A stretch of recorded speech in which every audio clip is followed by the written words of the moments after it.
And welcome to the Entrepreneurship Online panel. My name is Nahkia Henry. I am a member of the Career Development Office.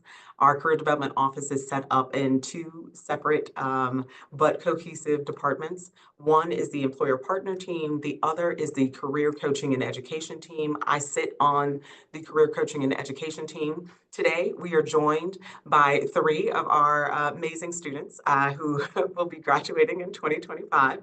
Um, the purpose of the panel, of course, is to get some of your questions asked so you can speak to students directly about that. Before we get started, I want to note that if you have a question, please put that question in the question and answer box. It's a little box with a question mark.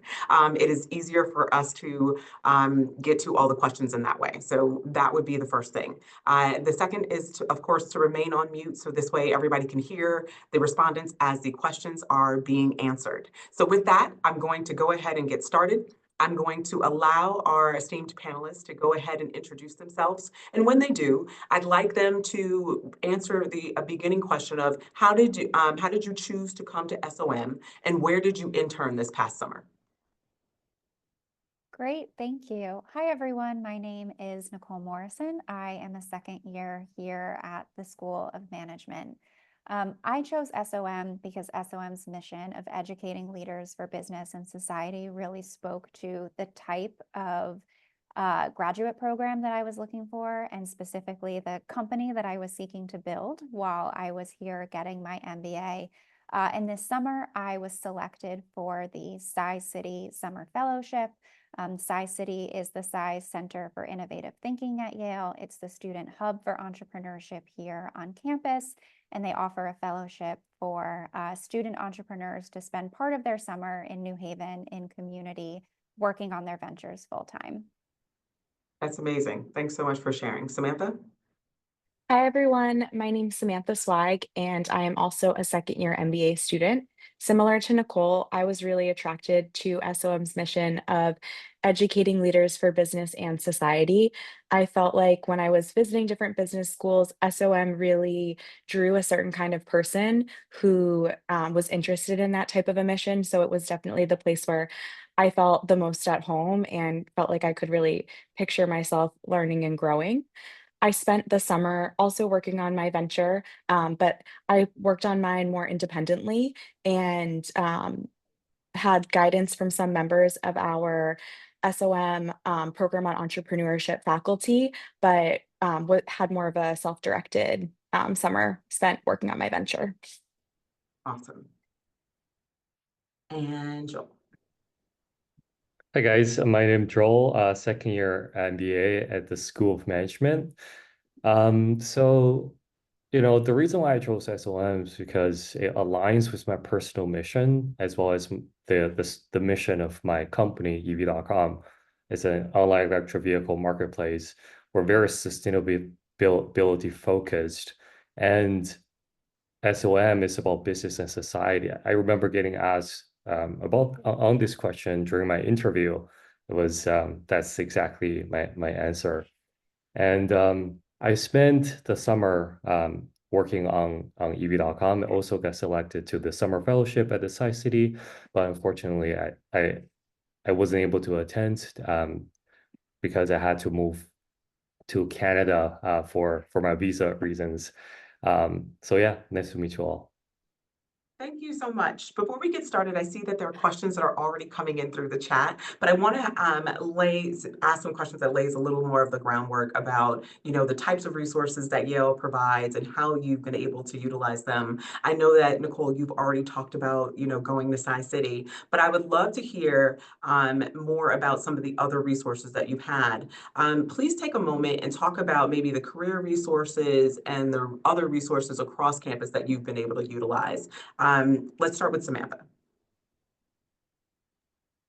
Thank you. So I know Nicole mentioned Sci-City, and there's been some resources that were shared in the chat about what Sci-City is, but it really is the Center of kind of Innovation and Entrepreneurship at Yale. So I've definitely engaged with a combination of resources from Sci-City and then also from the program on entrepreneurship that's here in SOM. So we have an entrepreneurship suite that is in the basement of SOM, and it's a really great place where the community kind of gathers and you can tap into different resources from different staff members and faculty. So that is definitely the place where I kind of started my entrepreneurial journey. I got a lot of coaching and encouragement from the team there to really start exploring my venture and thinking about what types of testing and product iteration would be good for me to utilize to get started. I was also able to tap into some of the kind of engineering resources that we have at Yale. So I've spent some time in the Center for Engineering, Innovation, and Design, which is a resource where there's lots of things like 3D printers, lasers, equipment that are really useful if you're trying to prototype any type of a product. So I was able to get training from that center on how to use a lot of the different equipment and utilize it in some of my prototyping. Really throughout kind of my journey, I got a lot of ongoing support from the Center of Entrepreneurship here at SOM. And then especially this year, I've been engaging a lot more with Sci-City, and I'm currently in one of their venture development programs, which provides access to all different types of mentorship. So things like marketing resources, legal resources, funding resources, things like that. And also provides a lot of hands-on workshops for you to work on kind of building different skills or focusing on different areas of your business. Awesome. Thanks for sharing. Joel, how about you? Sci-City is definitely a great resource. Aside from Sci-City, there are also, for example, there's a course that I took as a semester called Startup Practicum, where a bunch of student founders would gather together. We have meetings every week, and we get assigned to mentors that have years of experience in VC and in a variety of industries. I find that is a great resource if you are interested in entrepreneurship. Aside from that, from other schools, for example, Yale Law School also provides free legal services for early stage startups that you could sign up. It's completely free.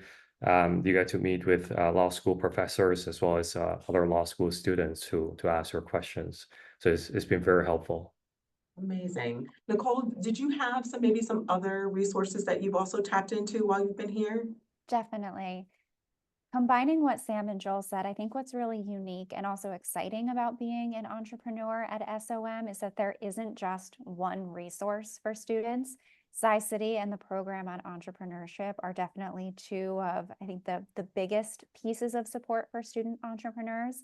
But I've also had some really wonderful conversations with the Career Development Office, which has been helpful as they have a sense of students who have gone on the entrepreneurship path after they've graduated and who is still working in that space, which is really useful to see who is still on that journey, as well as our alumni development team. They launched a new mentorship program last year, and through that I was able to connect with some really great alumni mentors who are also still working as entrepreneurs, and it's been really useful to touch base with them over the past year to share the challenges that I faced and get advice from folks who are really in the arena and doing the hard work. Awesome. So I know sometimes a lot of you, I think a few of you have talked about maybe doing your own thing and trying to, start your venture on your own, right? For various different reasons. One of the questions in the chat was that there was a lot of obstacles that come up, and how did SOM help you overcome those obstacles? Samantha, you can go first. Yeah, so I think that there's always a lot of obstacles and a lot of areas where maybe you don't have expertise that you need to start to understand when you are starting your own venture. So I think that having the resources um, of the program on entrepreneurship, where we really have kind of like a point person who we can go to with our questions, and they can kind of point us in the direction of what types of resources are available to us, has been really helpful to me.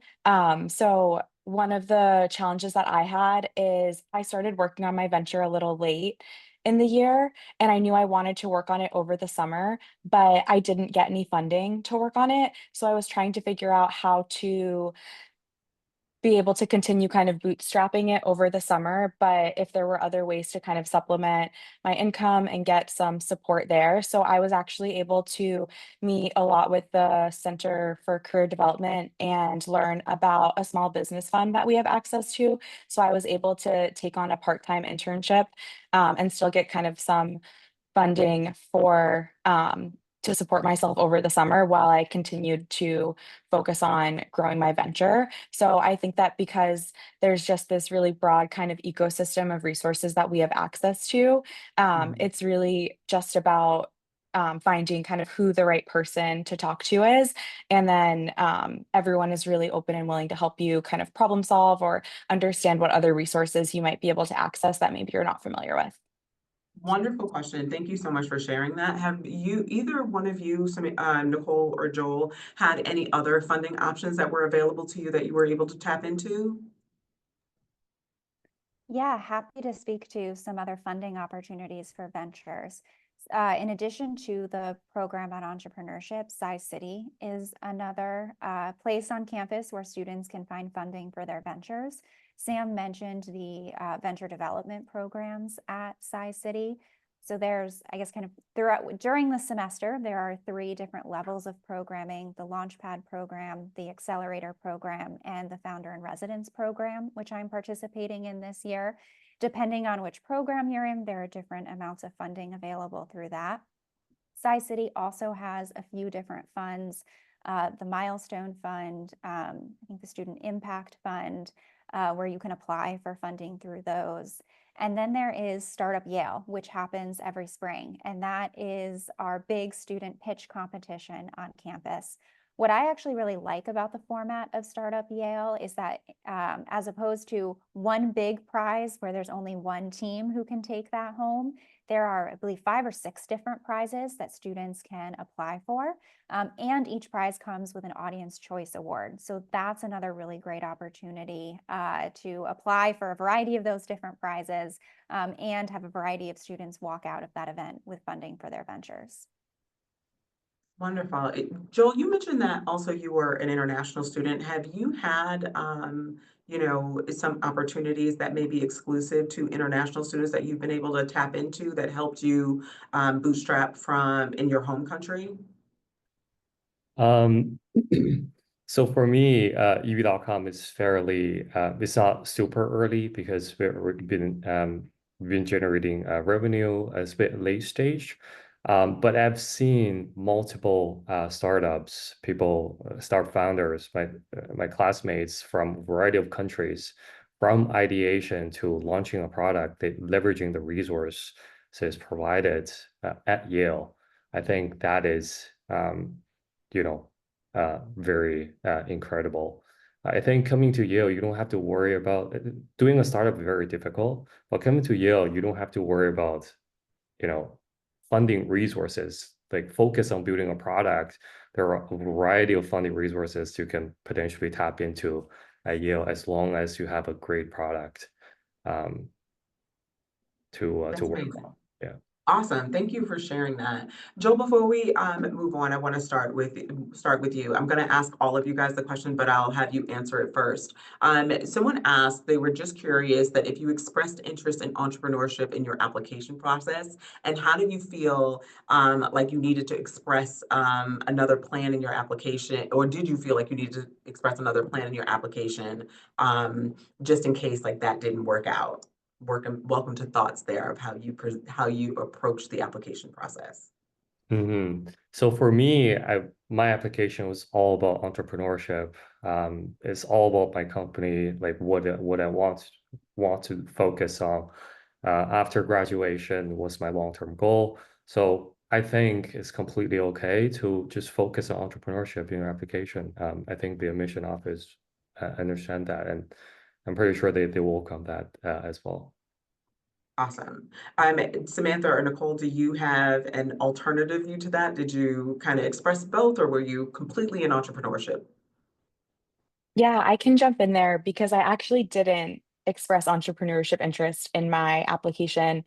For me, entrepreneurship is something that I've always been interested in kind of in the background, but it's not necessarily something that I came to Yale planning to really focus on. Originally, I was really interested in, well, quite honestly, I didn't really know what I was interested in. I came from a background in advertising. I knew that I didn't want to do that anymore. I knew that I really wanted to do something that was much more social impact and values aligned because I felt like the work I was doing just wasn't really like soul fulfilling. So that was kind of the general direction that I had in my application. I expressed a lot of interest around going into something social impact related. I had worked on a lot of financial services clients as an advertiser. So I talked about interest in things like impact investing and more of the ESG space. But entrepreneurship wasn't really on my radar as what I wanted to come here and focus on. It happened kind of more organically for me while I was here. But I think that's to say that you can absolutely have something that you think that you want to focus on when you're here. And then once you get here and you have access to all the resources and you're really kind of exposed to all of the different potential career avenues that you can pursue, you can totally change your mind. That's something that I think a lot of people do. And there's no one's going to kind of hold you to what you wrote about in your application. There certainly will be resources and support for you in whichever avenue you decide to pursue. Awesome. Thank you for sharing that. Nicole, how about you? Like Joel, I focused on entrepreneurship in my application. That was why I applied to MBA programs. That was what I wanted to spend my 2 years doing.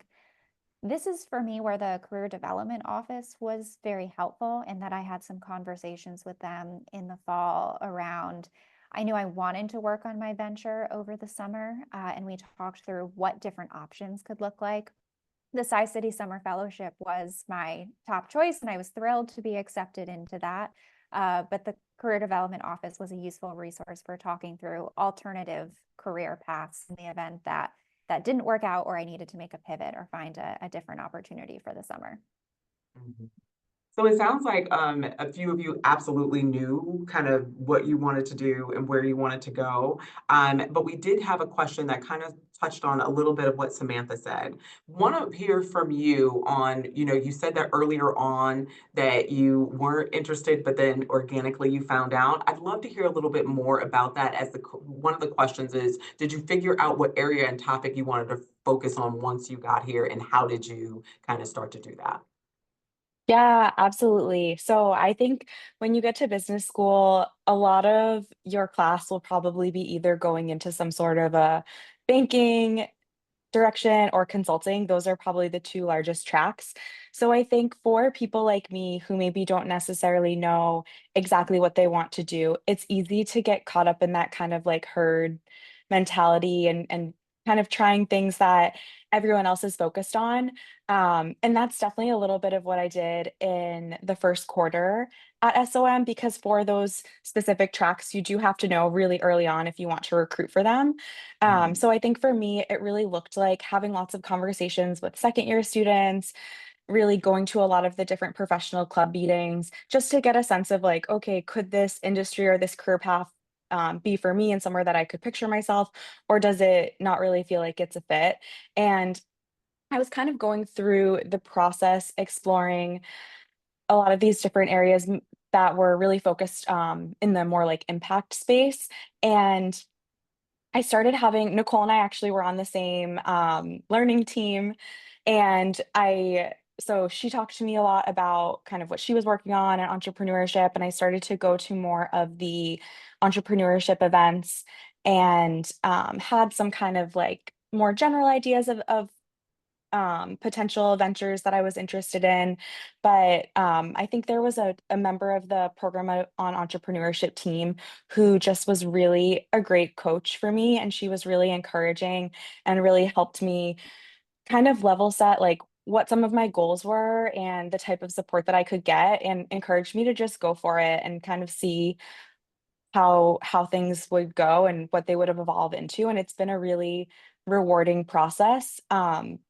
I'm working on a mental health lifestyle brand that is something that kind of evolved organically. I started out designing products really for my own personal use and the use of my friends and family, but I think she really gave me the confidence to pursue it more broadly and think about ways that I could commercialize it and both follow kind of my passions and my interests into like developing it into a real venture. So hopefully that answers the question.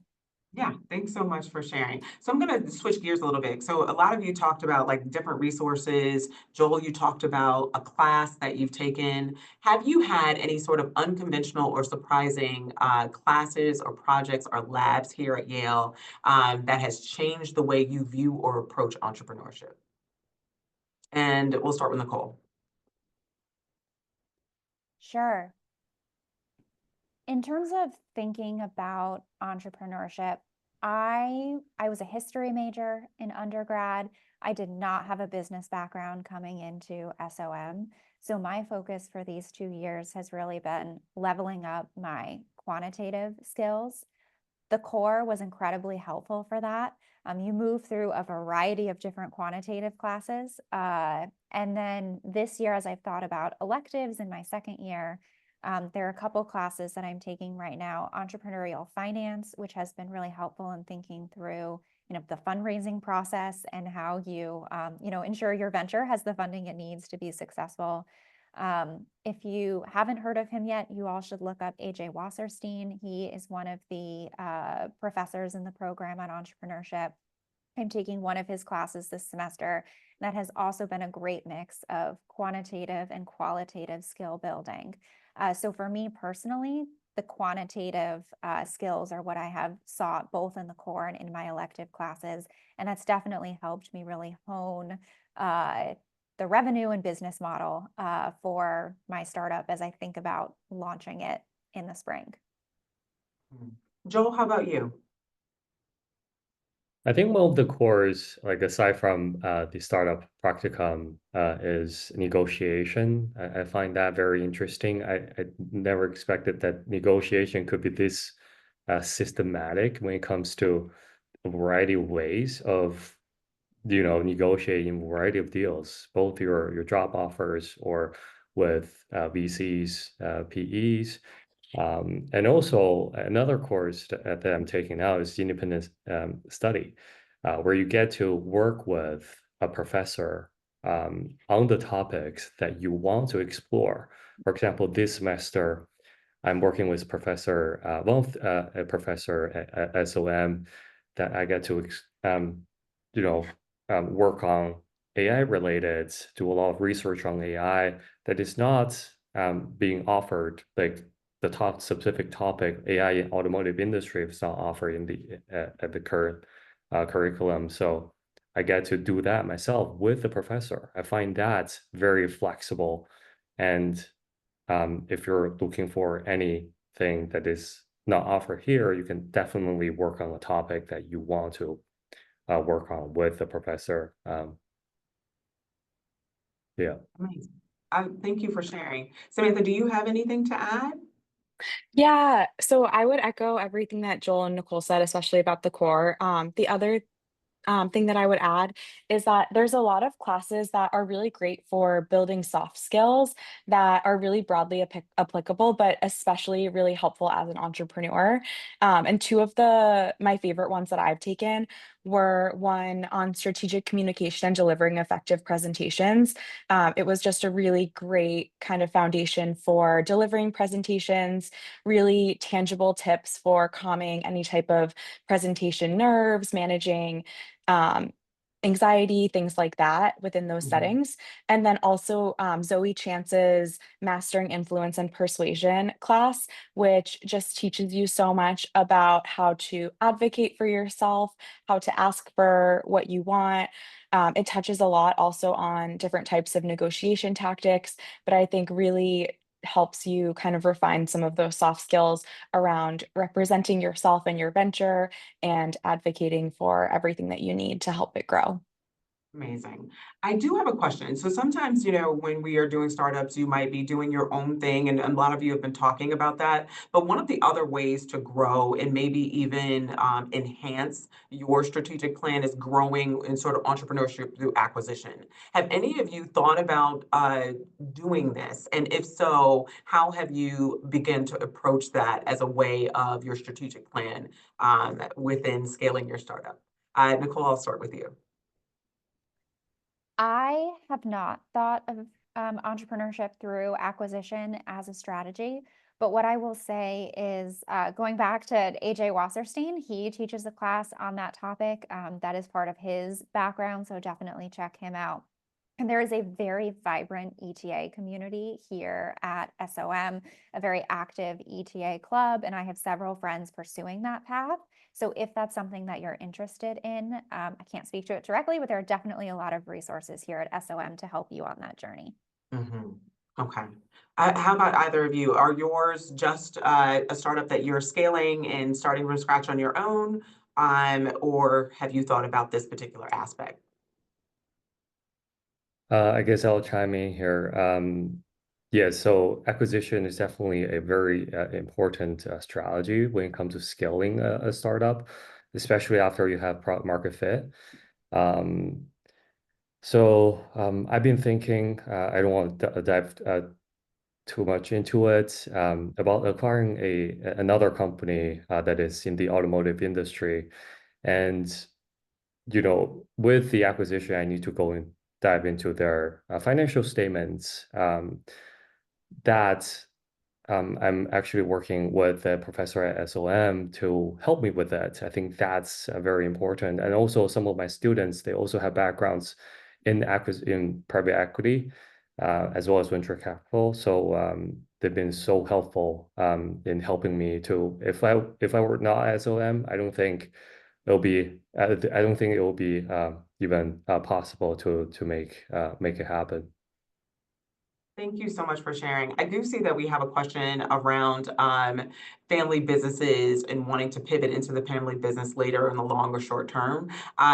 Because all of our panelists are working on their own ventures and have not mentioned family, I'm going to assume that this is not a family venture. But what I can share is that the Career Development Office has definitely had questions like that. We've helped students navigate some of the resources that the students here have talked about. And in a lot of ways, even if it's a family business, it mirrors the startup that you still need to, get acclimated in the same ways, start understanding funding sources and, different resources here that you can utilize in order to do that.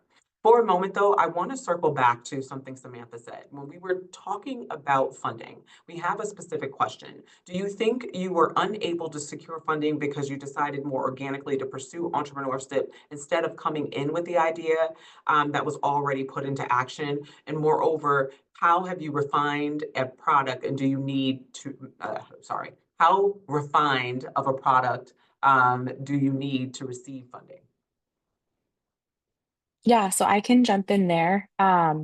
So for me personally, I think part of it is that I decided to work on it much later. So by the time I had decided that I wanted to work on pursuing a venture and really kind of testing it out and working on it over the summer, a lot of the deadlines had already passed for applying for things like the summer fellowship.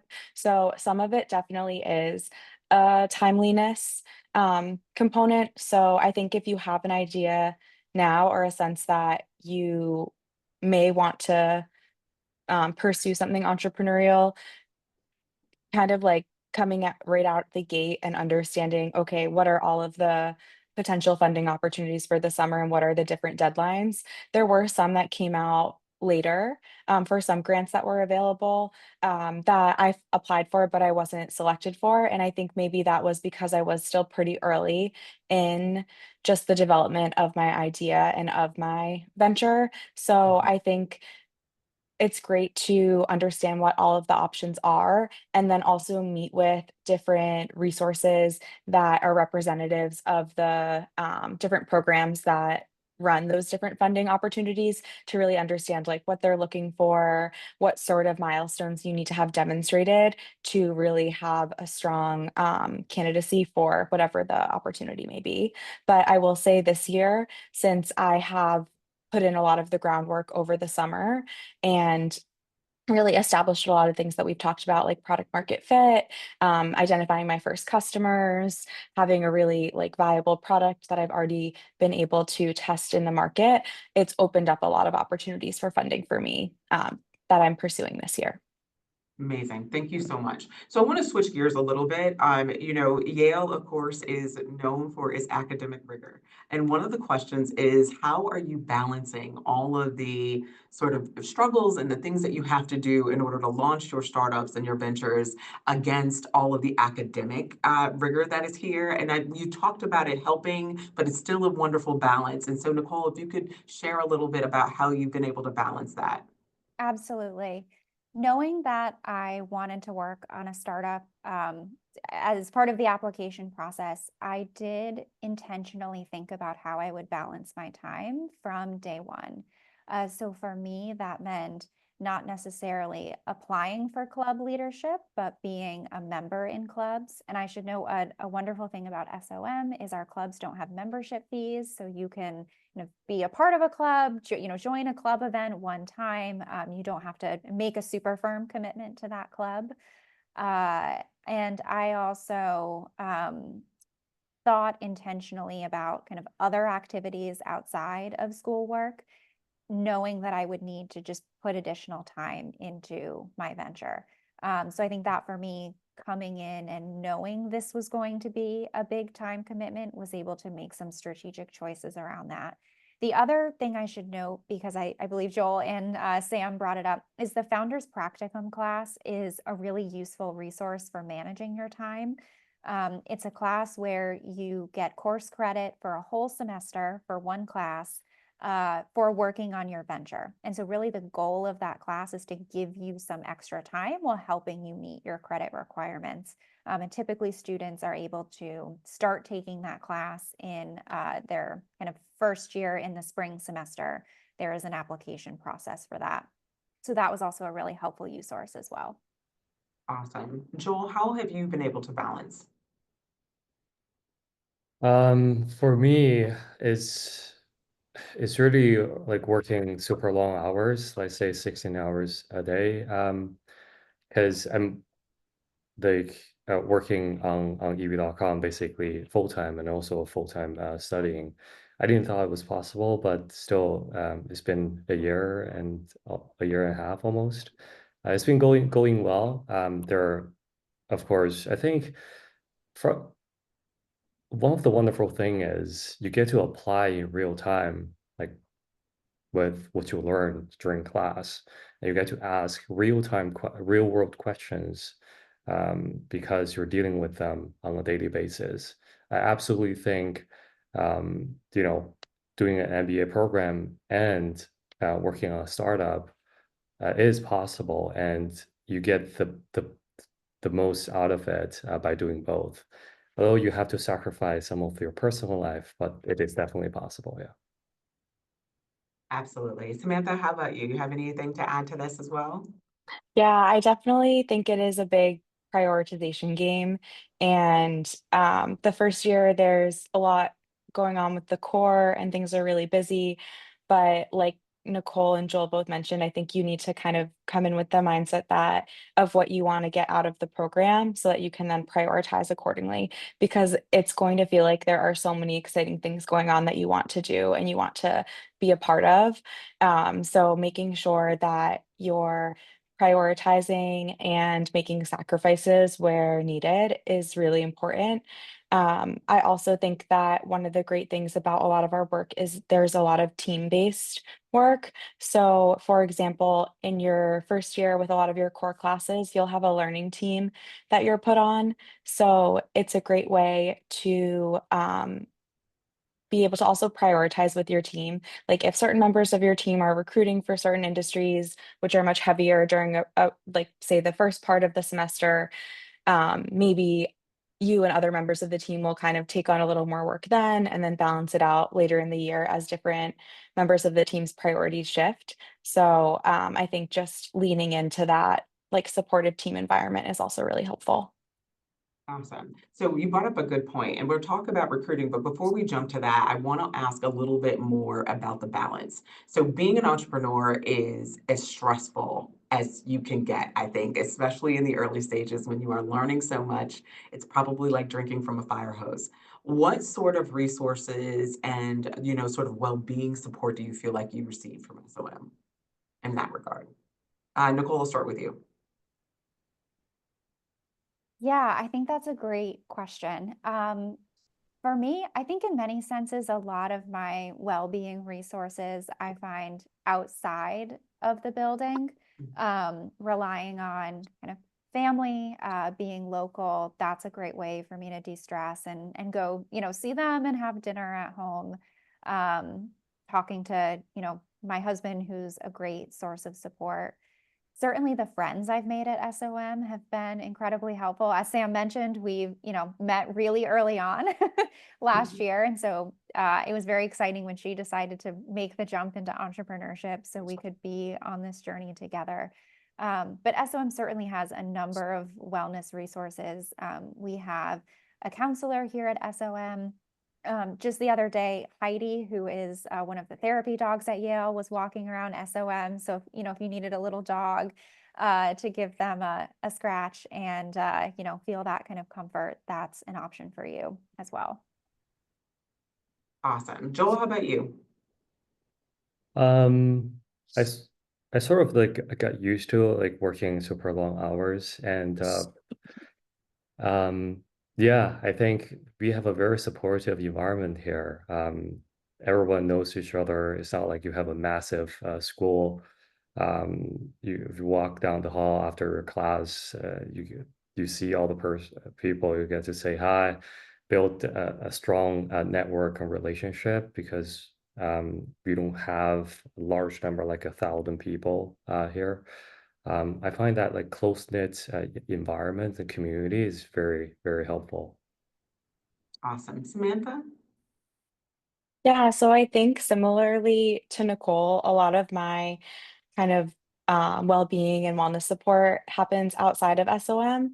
But I think that's also just because of the ways that I choose to access these resources. So something that's really important to me and really central to my well-being is exercise and being active.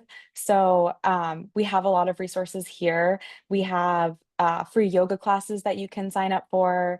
We have a gym right in the building that you can join that is open 24 hours. So you get access to it whenever you need it. There's also another gym that's for the broader university that you have access to. So there's lots of opportunities for like movement and supporting yourself in that way. I would also just echo like the support that the community provides. I think that especially being in the Founders Practicum course, we have a really tight-knit group of founders who are all kind of always there for each other. And then you always will see people hanging out in the entrepreneurship suite. So there's always someone to vent to or to kind of pick their brain if you have questions. So I think that that really provides a great sense of community.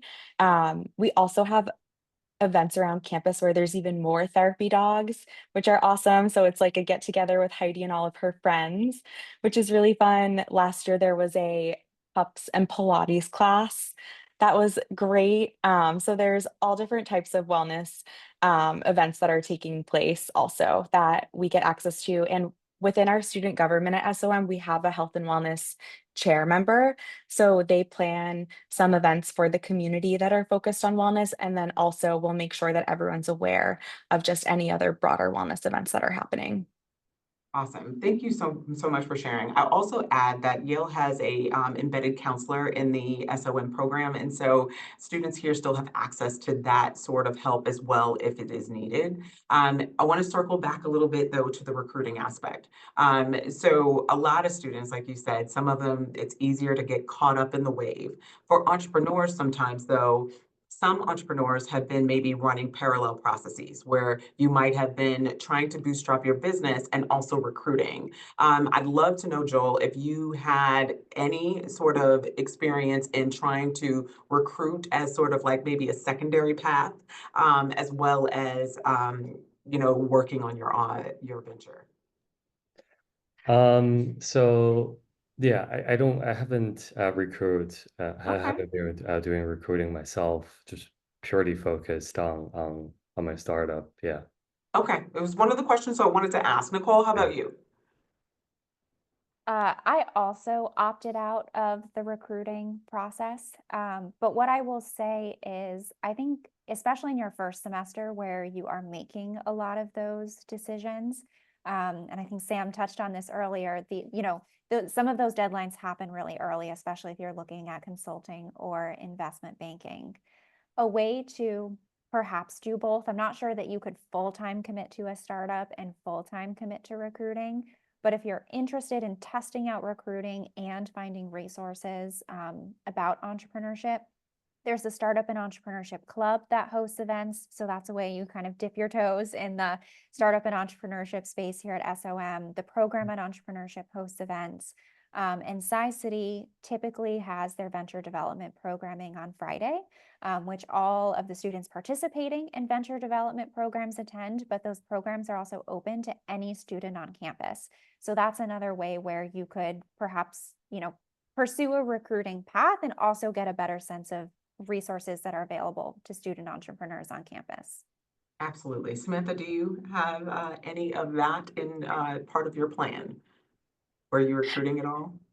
Yeah, so I think I wasn't doing any formal recruiting for, say, investment banking or consulting. I think early on, I really ruled those out and determined that that just wasn't for me, based on kind of my um, personal values. But I would say that I definitely was exploring recruiting in asset management, really with a focus on more ESG or impact investing, and kind of leaning more into the client relation side. So the recruiting for that is definitely less structured than it is for someone who's pursuing the banking or the consulting track. So it's really focused on like networking, coffee chats, and then there's some more structured programs that you can apply to, but there's also a lot of like just in time hiring and more like individual kind of firm outreach that you'll do just based on the kind of networking and coffee chats that you have. So I did have a lot of those conversations to really start to explore if it was something that was for me. I think at the end of the day, I decided that it didn't really feel like a great fit, but there certainly is opportunity to, I think, pursue entrepreneurship alongside a more traditional recruiting path. But I think, like has been mentioned, I could see it being really challenging to balance with something as time intensive as consulting or investment banking. Yeah, I agreed. I totally understand. So with that, it sounds like all of you are pursuing your opportunities full time. I'd love to hear from each of you about how you came to that decision. I know, Samantha, you said that part of it was through the conversation that you were having. Would you like to impart some ways in which you approached this in order to come to that decision first? Yeah, sure. I'm happy to. So I think that something that I has been really top of mind for me as I've been really trying to figure out what's the second act of my career, post MBA, and what I wanted to get out of my MBA is I knew that my lifestyle and work-life balance would be something that was important to me, where I didn't want to be working so intensely on something that I didn't feel passionate about or didn't feel um, like like soul fulfilling for me. And I think that with a lot of these alternate career paths, and with entrepreneurship too, like you have to work really hard. You're going to be putting in a lot of hours. There's going to be late nights. So for me, I knew that I wasn't going to be willing to make that type of a commitment unless it's something that I felt really passionate and driven and motivated to be building and kind of creating for myself. So as I talked to different firms and learned more about the culture there and what the expectations and opportunities were like for interns, I think that just based on what I knew I was looking for in a potential workplace or in the type of projects that I wanted to be working on, it just didn't necessarily feel like there was alignment there. And then in terms of figuring out whether or not there would be I think, feasibility for me to work on my venture full time. That's definitely something that I am still ensuring, I guess, or finalizing. I have certain goals that I know that I need to hit for this to be something that is sustainable, but I think it's been a process of kind of taking a step back and assessing the opportunity that's there, understanding things like, okay, do I have um, a good sense of what the market size is? Have I established product market fit? Have I established what level of revenue I need to be generating for this to be something that I can focus on full Mhm. time, and then just getting to work on those goals to make sure that it's something that I can make a reality for myself. Thank you for sharing. That was really insightful. Nicole, I know that you mentioned that you were already thinking about going into entrepreneurship before you got here. Can you share some of the ways in which maybe you were thinking about maybe doing this full time after and how you come to that decision? Yes. So as you said, that was my goal coming into the MBA program, was to build this venture and be able to work on it full time after.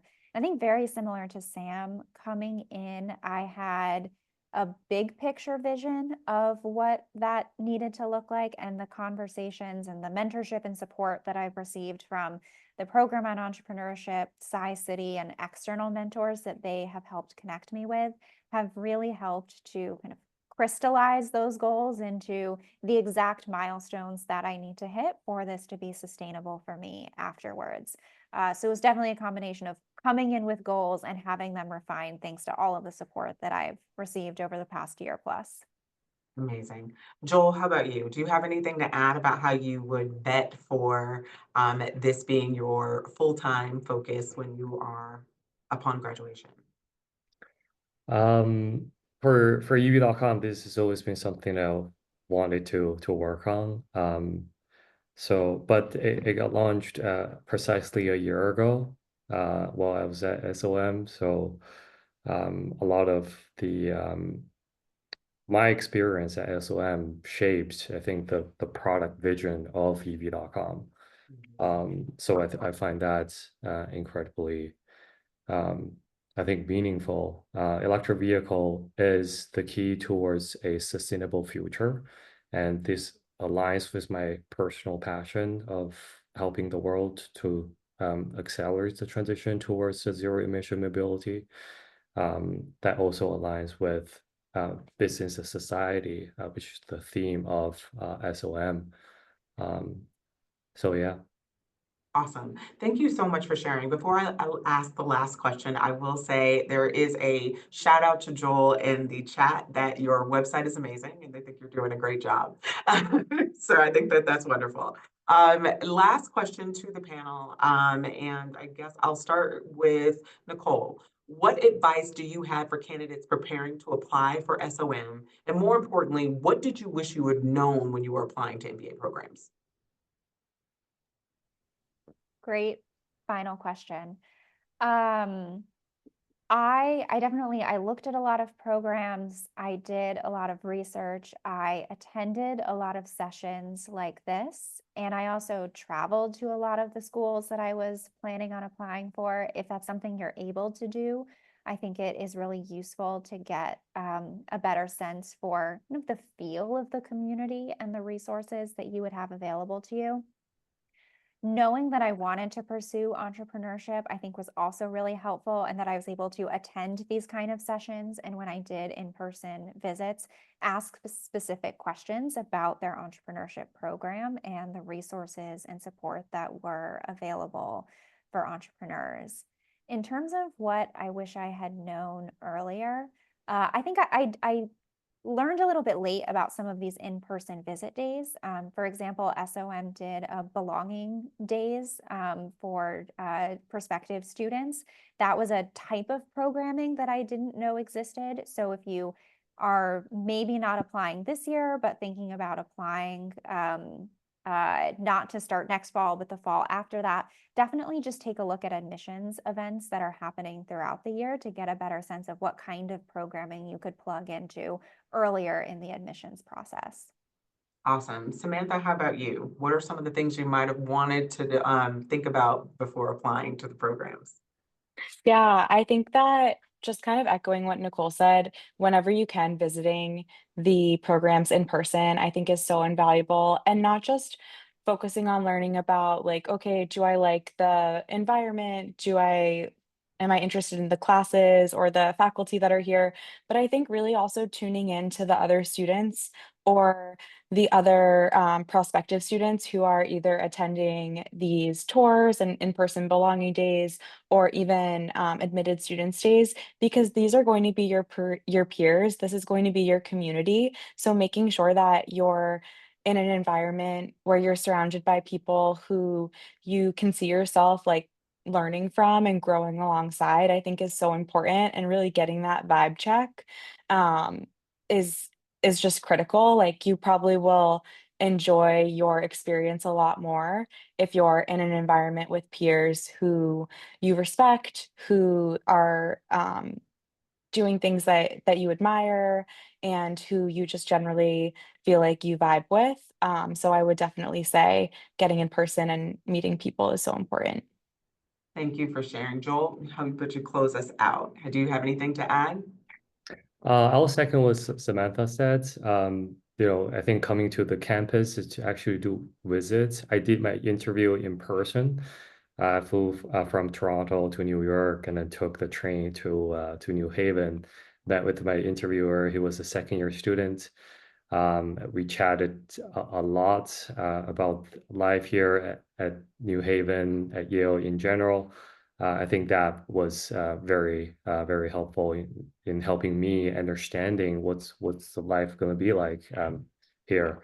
Um, so yeah, I would say connect with current students more to chat with them, especially current students that are in your industry or that has a similar career path that you want to pursue. I think that'll be very helpful. Thank you so much. I want to thank everyone for this engaging conversation and thank our esteemed panelists for their time. Thanks so much for the engaging questions, and we look forward to having you at future admissions events.